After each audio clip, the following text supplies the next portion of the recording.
when Rebecca asked me to do this, I'm probably not going to use the mic because it's such a small group. I'm going to get closer to you. I thought, okay, fine, I can do something on this topic.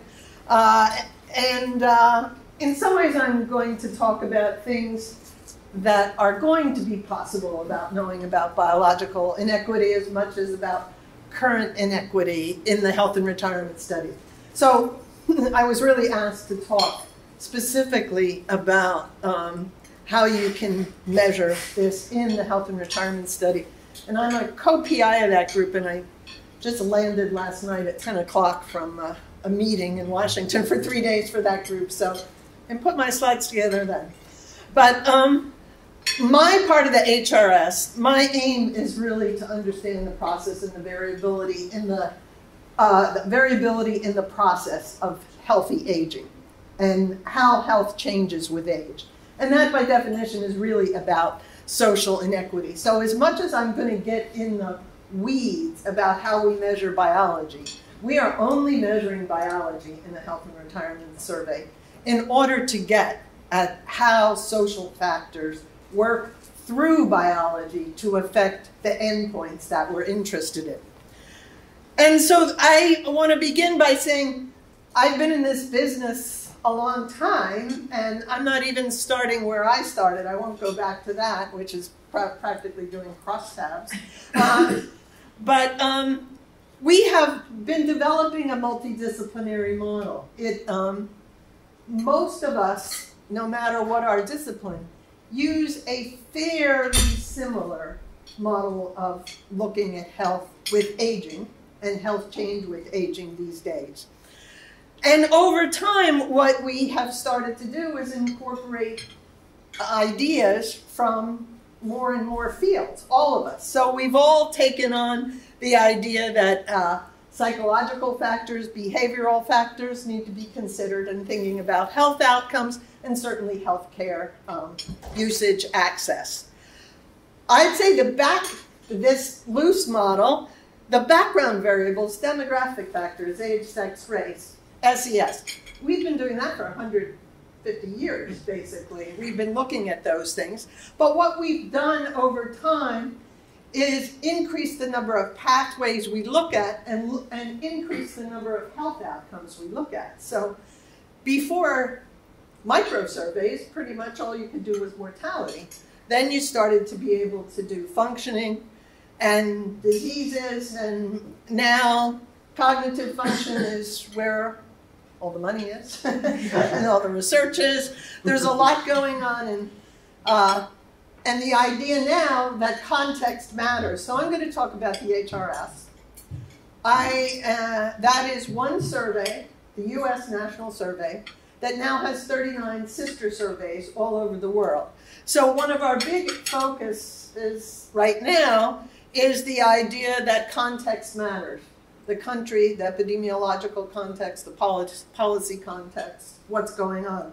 And Jean Cook-Lee said she would be here, but she isn't. But she's here at the Caesar Center, and she runs the harmonization of HRS with a wide range of sister studies. And so that's encouraging looking at health now in this, with this context as a variable, and trying to learn from comparing results from one country to another country.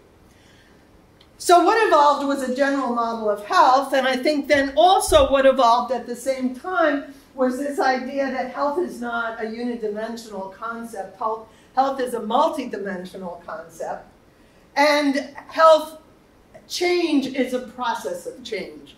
And so, as I said, when we first started this, we could analyze death, and then I'd say in the 80s and the 90s, people spent a lot of time on disability and functioning, and everybody'd say health, meaning disability. Disability is not the whole of health.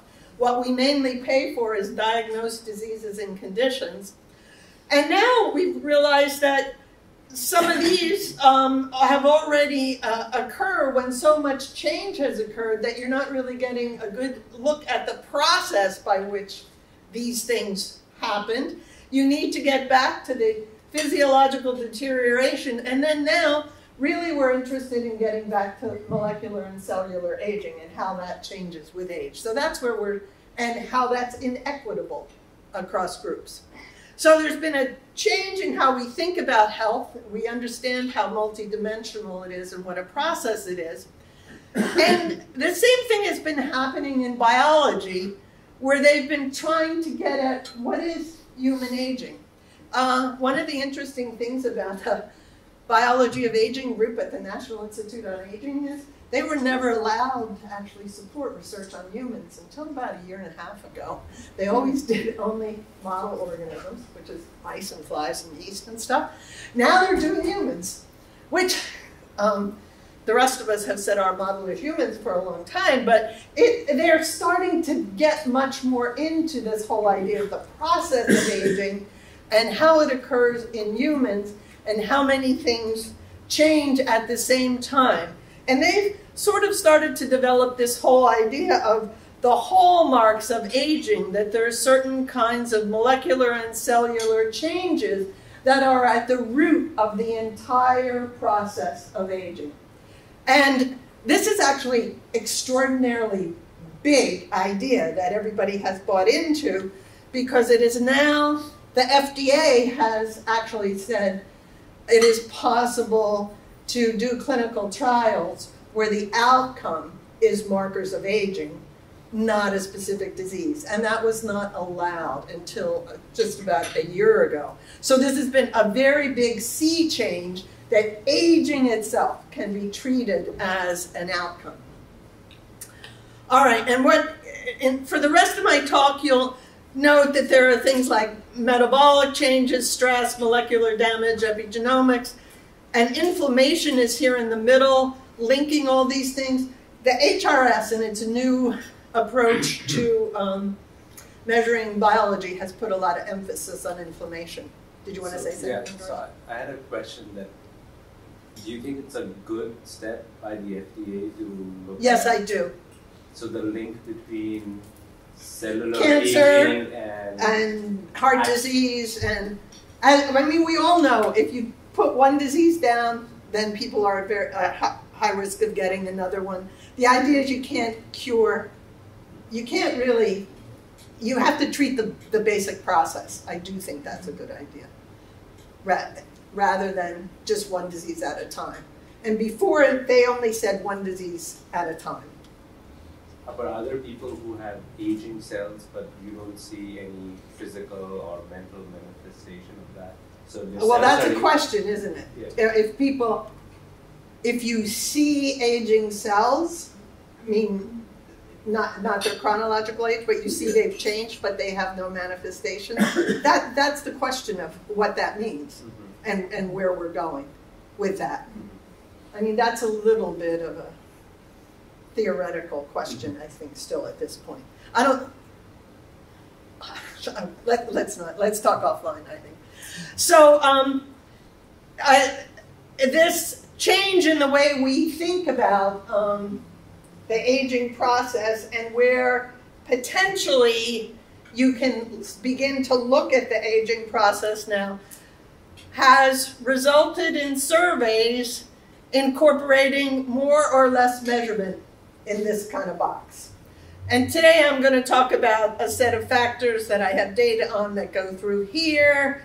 I'm going to tell you that we are working within the next few months to get out a couple of these factors, and we aspire to doing things in these boxes. So all of these things are now kind of fair game in population studies, and they're changing the world, frankly, of population studies. I'm not going to talk about genetic endowment, which many people at this university do in the groups that you're with, because the economists here are big in the genoeconomics. And we've all incorporated this kind of DNA analysis in our models at this point too. So I'm basically going to talk about this kind of box, and The reason we think we need to get at this box is because it's preliminary to these things, and if you're going to intervene, you're better off intervening earlier and earlier.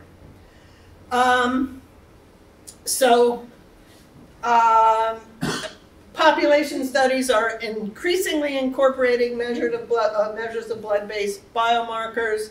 It's really a healthy international competition to see who can do more faster, and what it does is it's made the US government allow us to do things we probably wouldn't have been able to do if the British hadn't pulled ahead of us so far for a while, but now we're ahead of them and then they'll probably come back. So it's really healthy. China, we've collected blood. Indonesia has modest blood. Europe has modest blood. England has fancy blood. It varies around the world, but for inequality, it's important because the measurement of the blood-based factors validates some things people can't tell you. So if you ask people if they have something, the people who never went for medical care can't tell you that. So you get you don't get real differences with it without measured markers. So, and we think this really adds markedly to understanding the pathways.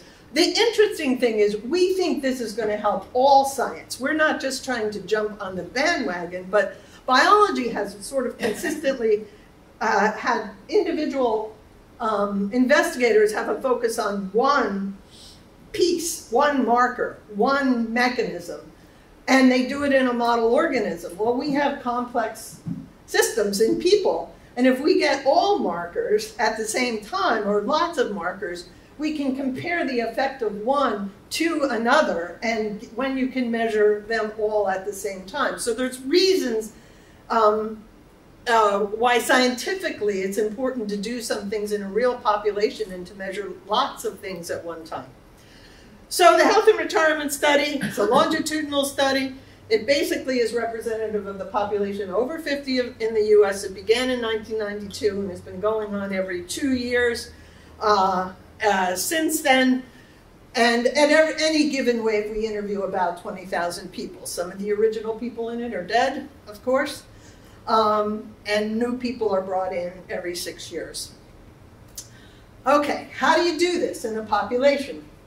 This is what we did. We collected venous blood in 2016. This took me 10 years of work. I started on it, and other people have now are on the bandwagon. People that were probably in grad school when we started on this, and who do a lot of the. There's 3 of us who do most of this work with HRS, but it's a gigantic group. 15 investigators and a monitoring committee that have helped us, and NIA that believed in it.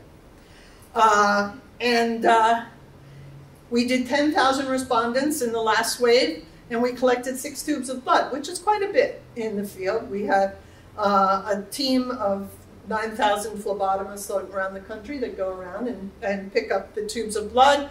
And some of the tubes are quite specific. Tubes here that are used for, this was used for flow cytometry. This is used for RNA, which is going to be epigenetics. And these are your more normal tubes that are used for the normal things people get out of medical tests, pretty much. Half of the blood is now stored and will be used for assays. As people say, now we can predict cognitive loss. We have almost no indicators right now of that, but we expect them in a year or 2. We have no money to do that, but we will do it. I mean, it's this constant fight for money and time and everything else. So it was very successful. I don't want to go into that. It's a long story, but it was extraordinarily successful. The data looked great. We've had most of this data out since 2017. It's been out for a year. We have, approximately 100 indicators on almost 10,000 people, 9,987 or something. We do not have out a couple I'm going to talk about today, which are relatively novel, a cytokine panel and a flow cytometry. panel. Everything else here is out, I believe. And this is what we're working on now, which is called an innovative sample, and it's 4,000. It's a subset because it costs a lot, and they didn't think we should start with 10,000 until we prove its worth. And that's for epigenetics and a few other markers. And telomere length, which many of you have probably heard of, but it is the least favorite assay of NIA, frankly, and we're doing it against orders, but sort of in a pilot way, because everybody else has done it. Anyway, so I'm going to say today, what are the associations between biology, by race, ethnicity, and SES? Pretty simple. And then does this new biology help us understand downstream health outcomes? So pretty straightforward, simple stuff. I'm going to use a few variables out of various parts of the HRS, childhood experiences, childhood considerations at some point, and psychological characteristics and health behaviors. I'm not going to really go into them, but I'll just show you the results. I'm mainly going to focus on the biological measures now. So if I have all these things in the sample, the range is from 3,000 to 5,400. I told you I had 10,000. I'm going to do some with close to 10,000. But what happens is when you start having to go back in other years and use early life questionnaire and psychosocial, you start losing people. It doesn't really change many results, but you do start to lose people. So I'm going to talk about 3 new things, one of which is out, biological age, and anybody can use those variables along with many others. One I thought would be out by now, but is not for a variety of reasons, but will probably be out by February, high-risk cytokines, and then markers of immune senescence, which will probably be out by February, on 10,000 people. This is a very novel data set at this point. So first I'm going to talk about biological age, which is something that I've worked on for a while, which is, once you get all these data, and now we're really getting lots and lots of data because the epigenetic data are as big as real genetic data. I mean, we're terabyte upon terabyte upon terabyte. We've got to decide now how to collapse things and make reasonable measurements. So one of the things we've done and now this is, going on 6 to 8 years at least, maybe longer, is multi-system measure of physiological status. So this whole idea that aging is not generally due to one system, but to many systems, and small deficits in many systems can be as bad as one big deficit in terms of the long-run downstream outcome. We're going to put together a measurement that is based on a set of 10 markers that has been validated in the N-Haynes study, and then look at that in HRS here. And it's related to chronological age in its calculation, so what we use is when we estimate biological age, we look at the difference between a person's biological age and a chronological age, that a person at a given chronological age has a higher biological age is an indicator of faster aging. So we're really trying to get at aging is the idea. And the hypothesis is basically adverse circumstances throughout life promote faster rate of aging. So that's what we're looking for. And these are the variables that we include in this biological age.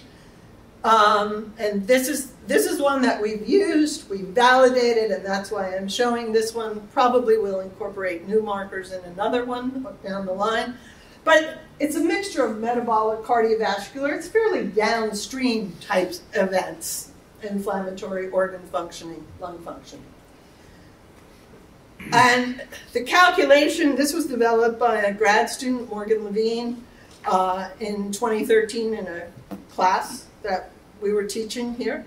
And it's so you can understand that you can read the paper to get the derivation of the formula. It's really the related to the distribution at every age group of each of the individual markers, and then getting the person's difference from that age group. And we've, as I said, it's been validated in a number by comparing it to others, and Haynes by comparing it to death. And we've also, with using the Haynes data, we have shown decreases over time in biological age, basically due to changes in hypertension and cholesterol control.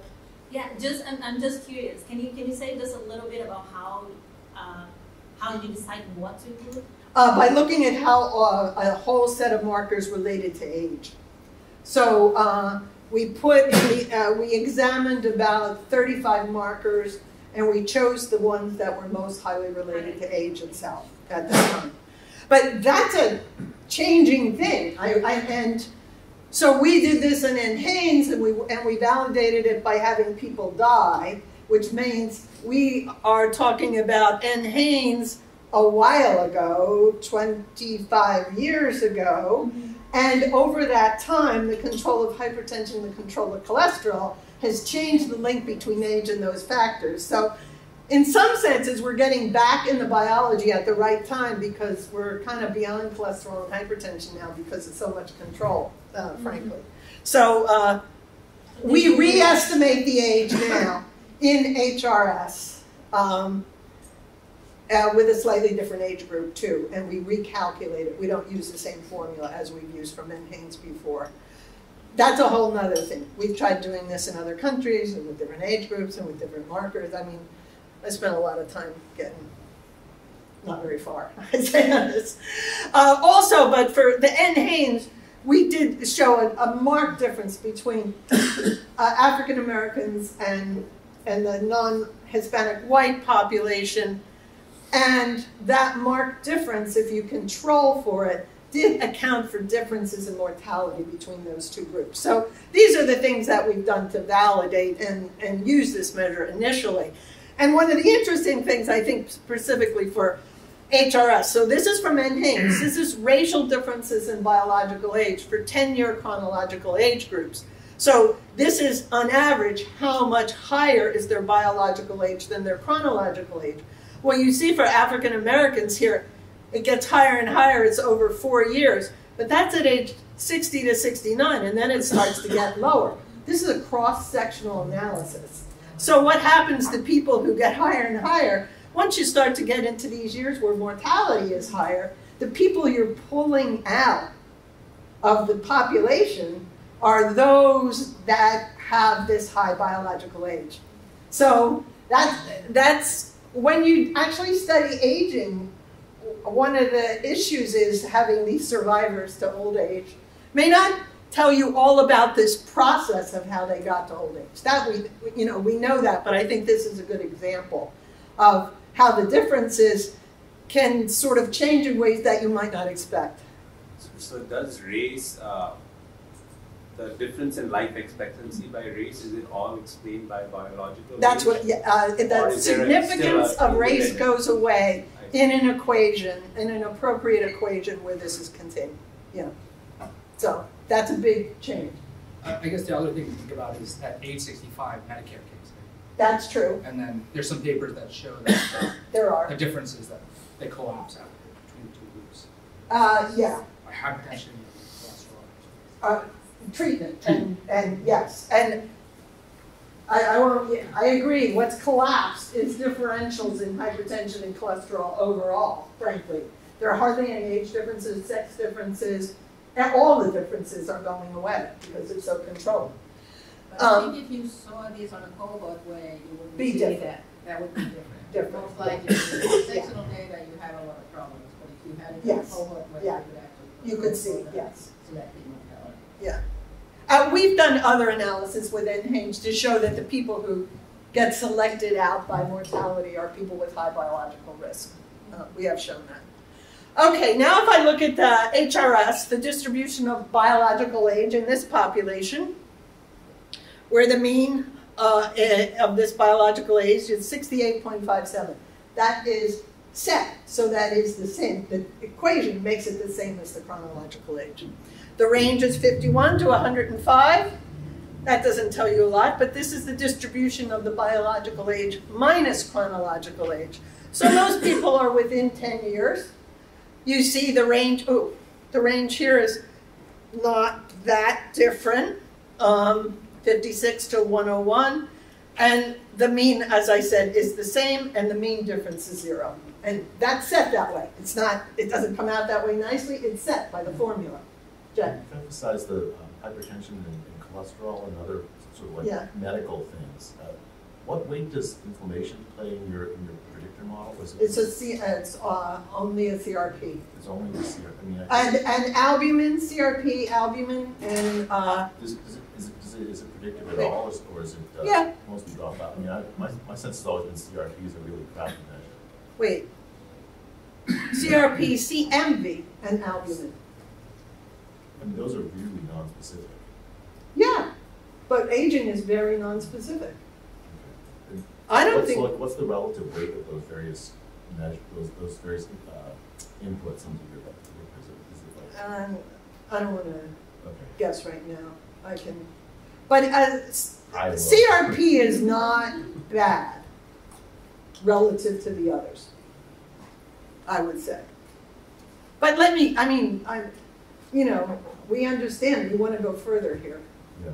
And we'll see how good CRP is relative to other measures eventually. Okay?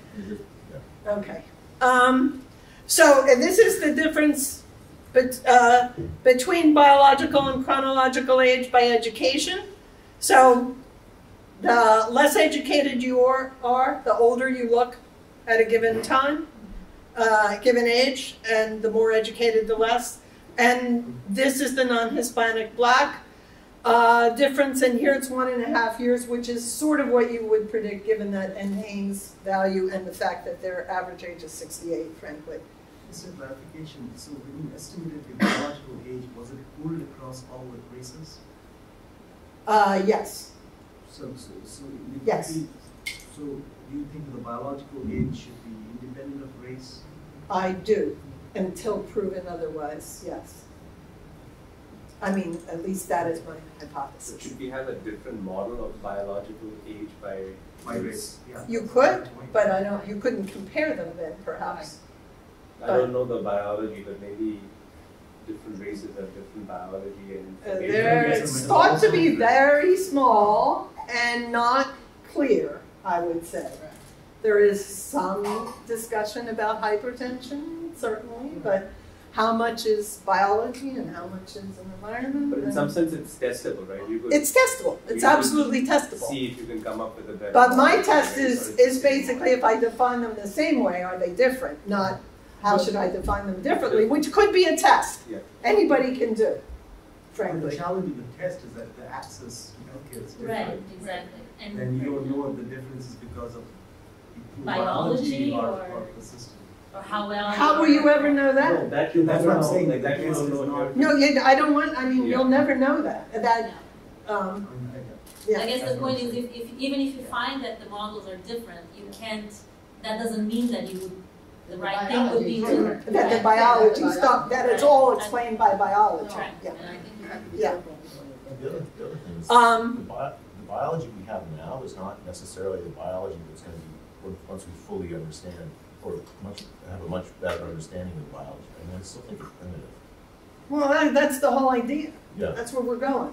So I think it'd be premature to run those kind of regressions. I don't think it's premature at all. By You gotta race. understand, I mean, it's a process. What you're saying is given this Even if you got, knowledge. I mean, even if you had some way to control for the non-biological factors when comparing by race, you're still ending up with a set of biological factors where I just think the biology is still, I mean, we're still in its infancy on this. But the biology, all I'm saying is the biology is different, and it's come, I mean, the whole model is it's come from all kinds of factors that go into that. That's what the idea is, but in the end, the biology is measured differently between the groups, and I don't think you shouldn't run that. I mean, I think You mean by race? Yeah. So, like you're just suggesting by race, like separately by race. But then you sort of Then you can't obscuring compare. the environmental factors that can lead to you're differences right. by race. I mean, what you're trying to do is assuming that explain the it. biology varies. If you do it separately by race, you assume biology varies Yeah, I by think it's race. premature. Yeah, I mean, I guess the problem is that it will conflict the system factors, but you can also not go and randomly perturb any of these biological factors to think that you could change biological age. Oh, yes, you could. You could perturb one factor and change, if that's, you could change the biological age. Would that change aging? That's another issue. Yes, that's what I'm saying. That's a different issue. Because this is the predictive one, right? It's right. No, I'm not trying to be that predictive. I mean, we've got a long ways to go. I totally agree with you, but let me go. Okay, so that said the same thing. Okay, now we're getting to these are the things, that's what's out, that we can show that people differ in biology by race and SES. That is strong, and I think it's a strong finding. The sources of that remain, they're myriad, and there are many different sources, and they range from one thing to another. Now, if we get at the basics of aging and move back, so what HRS has emphasized in its new collection of data is inflammation or inflammaging, which is some people believe to be one of the major root causes of aging, and that may even interact with metabolic factors to, it's one of the reasons that diabetes is going up in addition to eating. But, I mean, there's a lot going on. So the other thing is HRS, like, the joke about where you look for your keys when you lost them, you look under the light. Well, HRS can collect blood, and in blood, you can get good markers of inflammation. We can't get bones, we can't get brains, so we take what we can get, which is blood, and you can get a lot about what's going on in the immune system in blood. So we have really made a major focus on blood-based markers of immune function, and that's what's just starting to come out. So we have measured 6 cytokines. So that's because people think CRP is not the greatest measure. CRP is sort of downstream, a general measure of systemic inflammation. Cytokines are more specific. They're a whole set of things that upregulate and downregulate. They're kind of between the cells and the CRP outcome. And they respond to different kinds of stresses and strains. And we chose to measure 6. I mean, there's a story behind everything here. And what we're just starting to see, and I'm the only person that has these data right now, but everyone in the world will have them in 2 months. These are 2 of the cytokines these are the 4 that we now have data on: IL-6, IL-10, IL-1 variant, and a TNF-alpha variant. We see they change with age. We want things we do to be related to age, in addition to the social and economic factors. I've not done anything more sophisticated with these other than quantile my 4 and count the number of quantiles, number of top-level quantiles you have in the group. I'm waiting until I get all 6 to try to do anything fancier with them. And you see that increases with age. And now, what about the regression coefficients of high quartile cytokines? What we're seeing again is education. If education is higher, the number of quartiles that are high are lower. But African Americans are not significantly different in this cytokine activity from whites. But Hispanics are different from non-Hispanic whites, and Hispanics look better. We never know whether Hispanics are going to look better or worse. They look both in different markers. So anyway, what we're starting to see is that not all markers have race differences that are exactly the same. It may vary by different markers. These cytokines, how high frequency are they? Like, you think that they're like... Do I think they're stable over life? Yeah, like no. you get one measure, right? So... You get one measure. Yeah, so I mean, it's fluctuating, like everything else, like but, blood pressure, like CRP. But they respond if you have a cold, for instance. You're gonna produce, you know, a bunch of these cytokines. Right. Like, so, you know. But we think that people's basal level, it's low level chronic inflammation that we think is at the basis of aging, not high chronic, not high acute measurement that comes from having an inflammatory reaction. So one of the things about inflammation is it's a positive and negative. None of us would make it to probably a month old without an immune system that, well, I guess we would these days. But we need a functioning immune system. We need it to react. We need it to do things. But the idea is if it's too supercharged, then it's overused, and then it's challenged. That's the other thing. It's the challenge with aging that comes about that may make the immune system weaken its response or not have a response. Or, I mean, so an immune system has to respond. But that's why we sort of use the quantile thing, so we don't take just really high values of, say, IL-6 that are off the charts and use those in regression equations. Because there are a few of those. Yeah, I think I like that idea, but that's a different thing than just measuring cytokine levels. Like the cytokine response to challenge, that's a measure of. That is, and some people do that.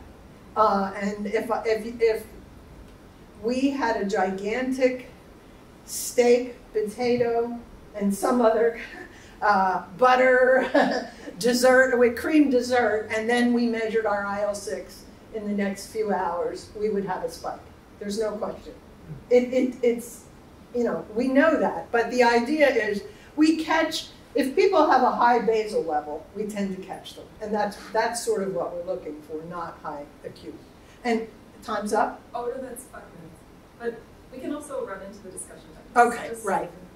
So basically I'm saying it's related to education. Education keeps coming out strong. Now, the other thing that's, and honestly, I have no human populations that I can compare 6 cytokines with the HRS. I can compare some of them. So this is a very, well, Jay thinks it's not great, that we should have a challenge and we should have it 3 times. It's never been done before. I know, okay, it's never been done before. So anyway, now, we move back in the inflammatory mechanisms and we look at cells and cell subsets, which we determine using flow cytometry. Never done in a large human population, never. We had to work with mouse guys to actually work on the assay to get this done. So what we are now going to release in the next probably 2 months is at least 24 subsets of cells that indicate how cells are changing, not changing, how we can see how cells differ with age, the composition of cells. It also has use for some of the downstream things that we're going to do. But we can get even a more basic idea of the health of the immune system and whether there's immunosenescence going on. So I'm going to do one measure. We have a lot of measures coming out of here, but it's a ratio of CD4 to CD8 cells, and if it's less than 1, that can be characterized as poor immune functioning. What is that long word,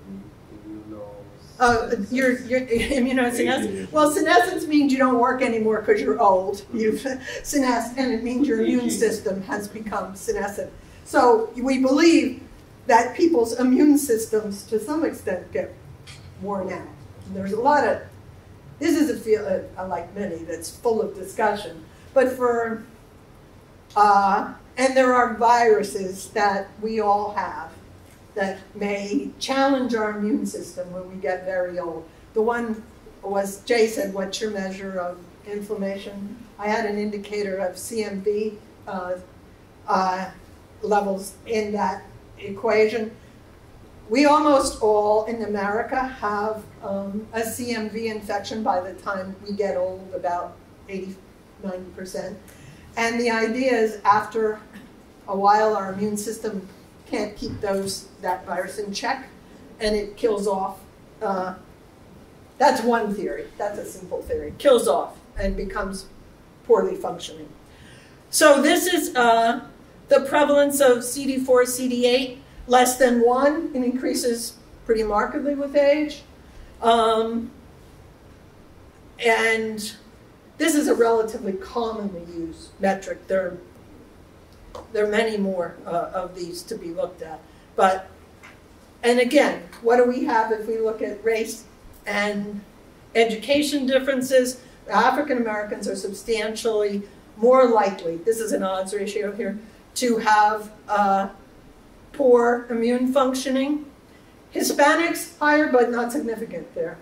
And the education, again, always good to be the college grad group. The education, just everything we put in, it comes up, basically. All right, I said I was going to do all these little things. So you don't really have to look at them very closely to see. With the this is because I was really working on early life at some point and kind of and I had this in the equations. So we've compared childhood SES with current SES, childhood hardship, and adult trauma. The point is, all these are significant, and they're significant in the right way. You know, you don't have to, because this is a parameter, so it's above 0 is a positive, and this is a parameter, and this is an odds ratio. These are all significant here. So These are... Going to grad school is bad for you relative to college? No. No, the reference is like 0.8, minus, 0.74. the reference is low. So going to grad school is always, well, going to grad school is always good for you. 1.9. Compared to no Yeah, school. but Compared to what? That's an odds ratio. Compared to graduating college. I shouldn't go to grad school after I graduate college. Oh, are you going to get any more? No. Yeah, that's what it is. Yeah. It is true.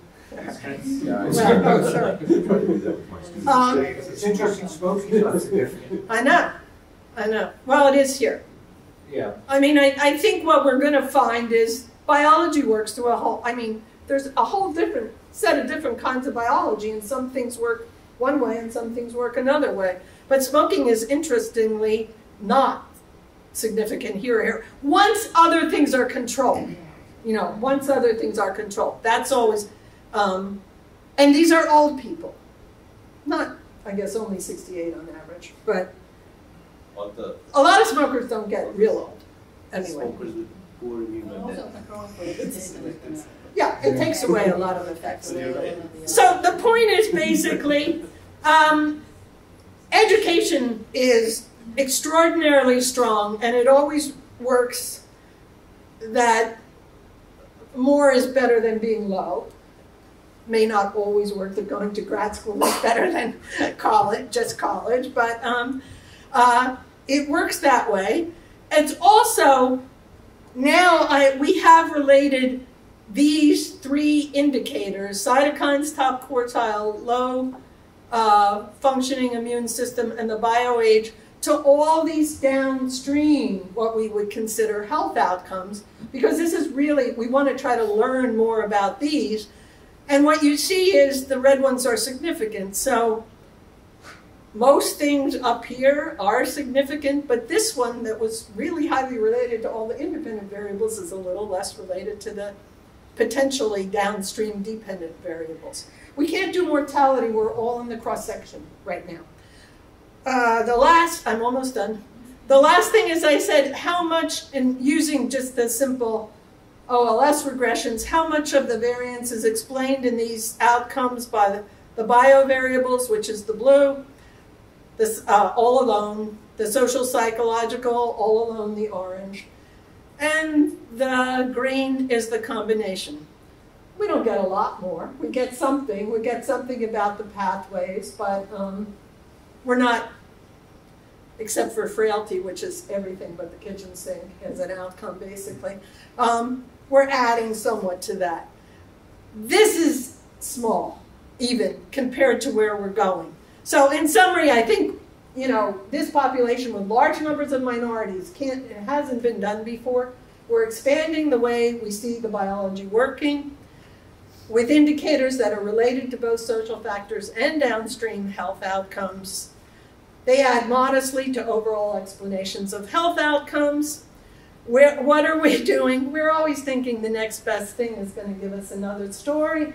Mitochondrial change is another thing that we're going to have some marker of that probably in the next 6 months for sure. The epigenetics are well on their way to coming out. I have a lot of hope for the social characteristics and the role, the epigenetic change. So, you know, DNA is fixed at birth. Epigenetics is change in genetic influences that comes through life. And we did a pilot study of 113 HRS people and looked at their early life characteristics and their current SES. We have 3 published papers on epigenetics and of inflammation. I spent years on DNA with 10,000 people and got no significant relationships. The epigenetics seem to have a strong effect. So that means we can't do this all in HRS, but what it looks like is some of those changes may occur pretty rapidly early in life, set people up for these more downstream markers that they get adverse because of early epigenetic changes. And then the rate of epigenetic change slows down, but you still have this epigenetic change occurring. So, has occurred. So that is coming. Probably it's going to be a whole year because that's terabytes of data and we've got to figure out how to do it. And because we don't believe everything comes in one wave, we're now starting, the 2016 wave ended in April of 2018, and the 2008 wave started, 18 wave started in 2018. And we're now starting to go around again, and we're going to collect most people either 4-year or 6-year change in these markers, because aging is change, it's not state, so, you know, we have to get that. We'll never do what Jay wants is a challenge and what happens. That's going to have to be some other study, and we're basically operating on the idea that high basal levels of bad things are sort of an indicator that that's where you normally are. So so I do work for HRS a couple months of the year, a few months of the year, for USC mainly. Sometimes you wonder. So, okay.